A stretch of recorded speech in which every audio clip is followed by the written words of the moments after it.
یہ کہ 5 سال ہم ان کا انتظار کرتے رہے. پچھلے دنوں یوں ہوا کہ ہم نے زاویہ میں ایک گوشہ مختص کیا کہ ہم یہاں کچھ فکری نشستیں کیا کریں گے، اور جس شام کو ہم نے اس گوشے کو مختص کیا اور آراستہ کیا، اسی صبح پیر کے دن ہمیں بابا جی اشفاق وہاں پہ مل گئے. یہ زاویہ کا آج پہلا ایک پروگرام ہے شہری سطح پر، اور آپ سے عرض کی گئی آپ ان دنوں علیل ہیں، اور بانو آپا نے ہمیں باہر باہر جو ہے وہ کئی دفعہ ٹرکا دیا. یہ ان کی طرح نوازی تھی کہ انہوں نے خود ارشاد فرمایا کہ میں نے وعدہ کیا ہے اور میں ضرور وہاں پر آؤں گا. تو میں نے ان سے عرض کی کہ آپ جیسے ہی آئیں گے ہم آپ کی خدمت میں عرض کریں گے کہ آپ جو چاہیں جتنا چاہیں ارشاد فرمائیں اور ہمیں اپنے خیالات عالیہ سے نوازیں. تو آپ تشریف لائے ہیں، امید ہے کہ اب آپ کی سانسوں کا ردم جو ہے وہ بحال ہو چکا ہوگا. تو میں آپ کی خدمت عالیہ میں عرض کروں گا کہ آپ تشریف لائیں اور ہمیں اپنے افکار عالیہ سے نوازیں. جناب اشفاق احمد، ان کی ذات نہ کسی تعارف کی محتاج ہے اور نہ یہ بتانے کی ضرورت ہے کہ آپ کی سودے پر فائز رہے ہیں اور کم فائز رہے ہیں. جناب اشفاق احمد ہمارے سامنے جلوہ افروز ہوتے ہیں.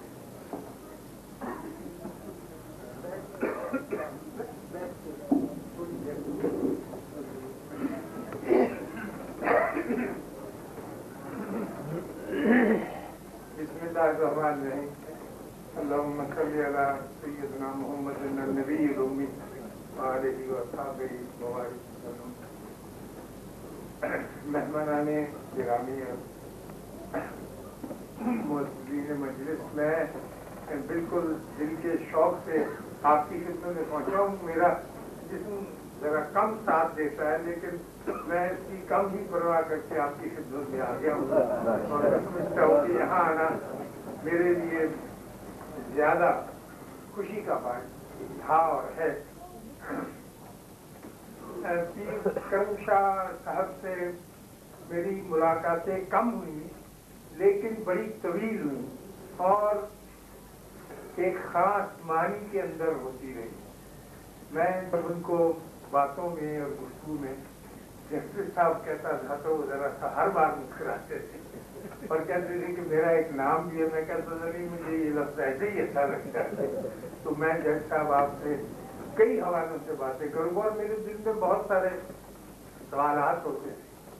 ایک تو ان کی آنکھوں کی چمک اور ایک ان کی مسکراہٹ دل کو لبھاتی ہے، اور ایک ان کا وسیع ماتھا اور گالوں کی ابری ہوئی ہڈیاں خوفزدہ بھی کرتی تھی. تو میں کہتا تھا کہ آپ کے اندر حضرت عمر کا حضرت ابو بکر کا عجیب سا انتظار ہے. آپ سے ڈر بھی سکتا ہے اور آپ کے قریب آنے کو مجھے چاہتا تھا. کہتے تھے یہ تو آپ نے بہت بڑے نام لے دیے، اس سے کم تر درجے پہ آ جائے. میں نے کہا مجھے کوئی اور شبیہیں نظر نہیں آتی، لیکن یہ ان کی محبت کی جب بھی ان سے باتیں ہوئی. ایک دفعہ انہوں نے بڑا دہلا دیا، کہنے لگے کہ آپ بھیرا ہیں، میں تو آپ کی صدارت میں یہ ایک فنکشن کروں گا اور جو باتیں آپ نے مجھ سے کی ہیں اسے عام ہونا چاہیے. میں نے کہا صاحب میں ایسی عمدہ دل پذیر اور وہ گفتگو تو نہیں کر سکتا جس میں بڑے بھاری بھاری الفاظ ہوتے. میں نے پریکٹس نہیں کی، اگر کرتا شروع تو ویسے بھی کر سکتا تھا علماء جیسے.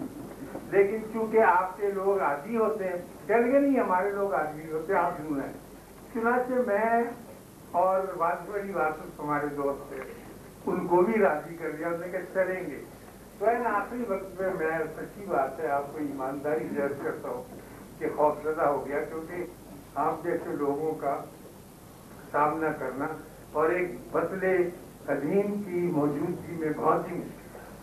پھر میرے جو سوال ہوتے تھے جو میں نے آپ سے عرض کیا وہ اس نوعیت کے تھے جو شاید آپ نے انہیں کبھی نہ کی ہو یا نہ کر سکتے، کیونکہ آپ کا لیول اور آپ کی سطح ایک اور درجے کی ہے اور میں ایک تشکیق کا مارا ہوا انسان ہوں اور میں شک میں مبتلا رہتا ہوں. تو جب میں نے اس بات کا اظہار کیا کہ شک بہت رہتا ہے، پتہ نہیں چلتا کہ کون سی بات حق ہے کون سی سچ ہے اور اس سے ڈر بھی لگتا ہے، تو آپ ہی نے بتایا کہ تشکیق خلاف ایمان نہیں ہے بلکہ ایمان کا ایک حصہ ہے. جب تک ایمان دل میں نہیں ہوگا تشکیق ہوگی نہیں. کافر کے دل میں تشکیق نہیں ہوتی. اللہ کو نہ ماننے والے کے دل میں کہ اللہ ہے ہی نہیں, چھٹی ہوگی اپنے کام میں لگا رہے. جو مانتا ہے تو اس کے بدلے سے اس لیے یہ بڑی کو بات چیز آپ اس سے ڈرے نا. تو اس فکرے کے ساتھ میں نے کئی اپنے چھوٹے نوجوانوں کا علاج بھی کیا ہے کہ گھبرانے کی بات نہیں. آپ کے دل میں طرح طرح کے جو خیالات آتے ہیں تو یہ آتے ہی نہیں. اللہ نے یہ کارخانہ بنائی اسی طرح کا اپنی ذات کو ایسے ہی کیا. میں نے کہا سر یہ جو جسٹس صاحب یہ جو آپ ہر وقت اللہ کا ذکر کرتے تھے اور اللہ کا نام لیتے, اور ظاہر ہے کہ اللہ کا نام آپ کو نبی صلی اللہ علیہ وسلم نے بتایا, ورنہ آپ کو کیسے پتا چل سکتا ہے یہ بھی. تو میں نے کہا اللہ تو نہ پکڑائی دیتا ہے, نہ سوچ میں آتا ہے, نہ کبھی ملتا ہے, نہ اس سے مل رہا ہے, تو اس کا فائدہ کیا کرتے ہیں؟ اور آپ ذکر اس کا بہت کیوں کرتے ہیں آپ؟ کیونکہ ہمارے سامنے تو گیا نہیں ہمارے رشتے دار. پرندہ گاتا کیوں؟ میں نے کہا پرندہ, یہ تو میری بات سن نہیں ہے. کہنے لگے پرندہ اس لیے نہیں گاتا کہ اس کے پاس کوئی اعلان ہوتا ہے, کوئی ڈیکلریشن ہوتی ہے, کوئی اناؤنسمنٹ ہوتی ہے. پرندہ اس لیے گاتا ہے کہ اس کے پاس ایک گیت ہوتا ہے اور وہ گاتا ہے. ہم اللہ کا نام اس لیے لیتے کہ ہمارے پاس اللہ کا نام ہے اور کوئی اعلان نہیں ہے. یہ اتنی بڑی بات ہے. یہ میں کرتا ہوں کہ اس میں کوئی فلسفہ نہیں, کوئی لاجک نہیں ہے, کوئی منطق نہیں ہے. یہ ایک پرندے کا گیت ہے, کوئی تقریر نہیں اس میں. تو پھر بہت سی باتیں اور بہت سی چیزیں جن کے ساتھ تشفی ہوتی تھی, یہ چلتا رہتا تھا ساتھ ساتھ. میں نے کہا سر یہ اتنا سارا کام میں بھی کرتا ہوں, لکھنے لکھانے کا, پڑھنے پڑھانے کا, لیکن یہ بھارت نہیں ہوتا ہمارے دلوں کے اوپر. صاحب حال کا لفظ ہم نے سنا ہے, صاحب حال کم کم دیکھیں, لیکن آج یہ ہے کہ کوئی کیفیت بندے کے اوپر سے گزرے اور اس میں تبدیلی رونما ہوتی نہیں. تو پھر دیکھیے جیسے صوفیاء کا ایک انداز ہوتا ہے, وہاں ایک بڑی پتے کی بات ہے. انہوں نے کہی کہ ہمارے, میں سمجھتا ہوں کہ دین کے 3 جز ہیں بڑے بنیادی, اساس ہے دین. ایک تو ہے ایمان اور اعتقاد, اور ایک ہے عبادات, اور ایک ہے معاملات. تو اللہ کے فضل سے دین میں اعتقاد اور اعتماد کے معاملے میں تو ہم بڑے پختہ ہیں. اللہ کے فضل, یہ اس کی مہربانی. جو جس اعتقاد پر بھی ہے, جس مسلک پر بھی ہے, برتر میں سے برتر میں جس پر بھی ہے, بسم اللہ, وہ کوئی اچھی بات نہیں, وہ اس پر قائم ہے اور بڑی اعتماد کے ساتھ اور بڑے استحکام کے ساتھ اس پر قائم ہے. نمبر 2 عبادات ہیں. جناب والا, دنیا کی کوئی امت اتنی عبادت نہیں کرتی جتنی مسلمان کرتی. ہر تھوڑی تھوڑی دیر بعد تو اذان کی آواز بلند ہوتی, لوگ مسجد کی طرف بھاگتے, گھروں میں عبادت کرتے. کوئی اور مذہب, کوئی اور دین ایسی اللہ کی عبادت نہیں کرتا, اور اللہ کا فضل ہے اس میں ہم قائم ہیں. جہاں تک معاملات کا تعلق ہے اس میں ہم صفر آپس کے تعلقات کا جو حکم دیا گیا تھا اس میں ہم نے ایک دوسرے کو نہ بھائی سمجھا, نہ مساوات کا درجہ پیدا کیا, نہ اس کو اپنے دین کے اندر سمجھا, اپنی ذات کا بستہ لے کر ہی بھاگے تھے. یہ ایک ایسی مصیبت ہمارے گلے کا ہار ہو گئی ہے کہ مساوات کے اندر, معاملات کے اندر ہم پورے ہیں. اور دوسری قومیں بڑی خوش قسمت ہیں کہ نہ وہ ایمان کی پختگی رکھتی ہیں, نہ وہ عبادات میں داخل ہے, لیکن معاملات سے انسانی جو ہیں اس میں بڑی سختی سے وہ قائم ہے, اور اللہ ان کو ترقی دیتا چلا جاتا ہے کہ یہ میری مخلوق کے ساتھ اچھا سلوک کرتے ہیں تو میں بھی ان کے ساتھ اچھا سلوک کرتا ہوں. تو تصوف کی بنیاد اور بنائی اس بات کے ساتھ رکھی گئی تھی کہ معاملات درست کیے جائیں. جو بندے کو راضی نہیں کرے گا وہ اللہ کو کیسے راضی کر لے گا؟ جو غلام محمد میرے گھر کے ساتھ رہتا مجھ سے ناراض ہے اور میں اللہ کی نمازیں پڑھے جا رہا ہوں تو کچھ نہیں ہوتا. وہ تو کہے گا کہ اس کا پوچھ کیا کیسا ہے, ببو کمار آیا تھا تیرے پاس 5 روپے مانگے تو نے نہیں دیے کہ آپ تانگ گئے. تو یہ تو جھوٹ ہوگی بات. اس کو کہتے تو جو اللہ کو نہیں بندے کو راضی نہیں کر سکتا وہ کبھی بھی اللہ کو راضی نہیں کر سکتا، چاہے کتنا ہی شب زندہ دار ہو، کتنی ہی نفرے پڑھنے والا ہو۔ ہمارے بابا جی سے سائیں صاحب، میں جب پہلے پہلے کی خدمت میں حاضر ہوں، میں ولایت سے آیا تھا اور طرح کے میرے خیالات جو میں کہتا تھا یہ کیا ٹھگ بازی بنائی ہوئی ہے، ڈیرے کھولے ہوئے ہیں، وہاں دال پکتی ہے، لنگر چلتا ہے، طرح طرح کے لوگ آتے ہیں۔ آپ نے ایک انگریزی کا لفظ سنا تھا انسائکلوپیڈیا یا ڈکشنری، اس میں الف سے لے کر یہ تک ہر طرح کی انٹری ہوتی ہے، یعنی فوش الفاظ بھی ہوتے ہیں، پاکیزہ الفاظ، سب کچھ ہوتا ہے۔ تو میں دیکھتا تھا کہ یہ ڈیرے جو ہے یہ انسائکلوپیڈیا جیسے بڑے گندے گندے بندے آتے ہیں واحد کے۔ یہ میرے لیے واقعی خوشی کا اطمینان کا باعث ہوا کہ گندے گندے بندوں کو بھی وہاں جگہ ملتی، باقی جگہ تو نکال دیے جاتے اور بھلے لوگ بھی چنگے لوگ بھی آتے تھے۔ تو جب میں پہلے کی خدمت میں حاضر ہوا تو میرا رویہ شرافت کا نہیں تھا، لڑائی کا تھا۔ میں سمجھتا تھا کہ ان لوگوں نے یہ کیا پاکھنڈ بجایا، جیسے ہم پڑھے لکھے لوگ سارے کرتے ہیں اور کہتے ہیں کہ بے عملی نے مار دیا مسلمانوں کو، طرح طرح کی تنقید کرتے کمزور کرتے ہیں، ان کے یہ جو پائے استحکام ہے اس کو پائے چوبی میں لکڑی کی ٹانگیں بنا دیتے ہیں۔ مسلمانوں میں اور کوئی خرابی نہیں سوائے اس کے کہ اپنی ذات کے اوپر نفرین کرتے رہتے ہیں اور لانت بھیجتے رہتے کہ مانے گئے، لٹے گئے، بدنام لوگ ہیں، گندی قوم ہے، یہی کرتے رہتے ہیں۔ تو میں بھی اسی اعتبار کے ساتھ اپنے بابے سے یہ کہنے گیا، میرا کوئی ارادہ نہیں تھا اس کے پاس بیٹھنے کا یا ان کی بات سننے کا۔ تو جب میں گیا شام کا وقت تک، کونے میں ایک چھوٹی سی مسجد تھی، وہاں 5 6 7 لوگ نماز پڑھ رہے، مغرب کا وقت۔ تو انہوں نے مجھے دادی اس دن پکڑے تھے گھونگرو گوشت مجھے خمیری روٹیاں تندور سے لگی، کہیں لوٹ آؤ آپ کہاں سے؟ میں کہ میں تو لگ میں ہوتا ہوں، وہاں پڑھاتا ہوں روم میں۔ تو میں کھانا کھانے لگا تو بیٹھ کے کہنے لگے گلاس آپ لسی پی سکتے؟ میں کہا ہاں شوق سے۔ مجھے شرمندگی ہو کے ادھر نماز ہو رہی اور وہ کھڑے بھی ہو گئے لوگ، تو یہ اتنا بڑا پیر منکے ڈالے ہوئے انہوں نے، لمبا چوگا میرے پاس بیٹھے، اتنا حسین آدمی۔ تو میں نے کہا جی وہ تو نماز صاحب کا، کہیں گے وہ ٹھیک ہے میں نے 2 3 مرتبہ کہا نہایت شرمندگی کے ساتھ اور پریشان ہو کر خفت کے ساتھ، میں نے کہا جی وہ تو لوگ کھڑے بھی ہو گئے جی، کہیں گے کوئی۔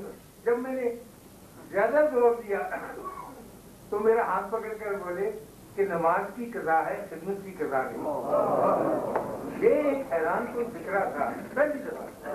میں نے کہا جی کہ یہ آپ کے لیے نہیں ہوتے، کوئی بندہ کرائے چلے بائسیکل تو لے کے، یہ مثال دی 7 بجے کے ڈگ پر نماز پڑھ جاتے مگر نہیں کو آ کے فوت ہو جائے واپس وہ تو پھر کوئی نماز نہ ہو۔